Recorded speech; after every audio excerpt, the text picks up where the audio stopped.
Hi, I'm Kaser Nazir. I'm a bunion surgeon here on Harley Street, London. When we look at recovery from bunion surgery, there are various phases of recovery. Now, bone healing initially will take 6 to 8 weeks in whether you have the keyhole surgery, bunion surgery, or the open operation. Now, I take recovery in 2-week blocks when it comes to post-bunion surgery. The first 2 weeks after keyhole bunion surgery, you can mobilize straight away. You will wear a post-operative sandal, you have a big dressing, and every hour you can get up for 10 minutes and do some walking on it. You can walk flat with or without crutches as you see fit.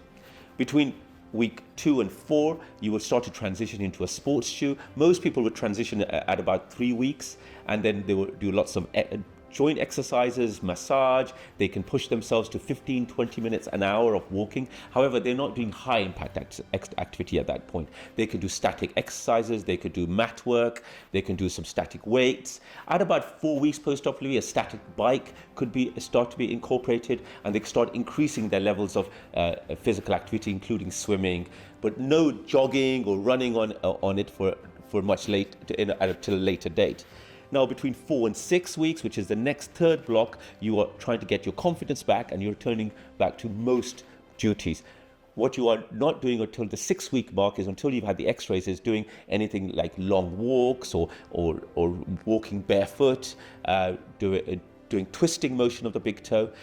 Then there's a phase between 6 and 10 weeks where you are starting to return back to sports. I would expect most patients after bunion surgery, which keyhole bunion surgery in particular, are running at 10 weeks, are returning to most high impact sports at 12 to 14 weeks.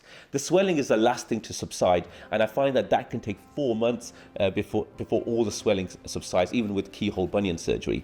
Now, if you compare that to the open surgery, you could probably say that it's approximately 50% quicker at each point. So bone healing will still take 6 to 8 weeks, but you are having to rest a lot more in the first 2 weeks because you could get wound problems or infections or breakdown of wounds. Between week 2 and 6, there's a little more swelling and still post-operative discomfort. It's more than keyhole bunion surgery, where you can be a bit more confident with keyhole surgery. You may not return to trainers or closed shoes till by 6 weeks with the open surgery, whereas with keyhole at about 3 weeks you are in trainers.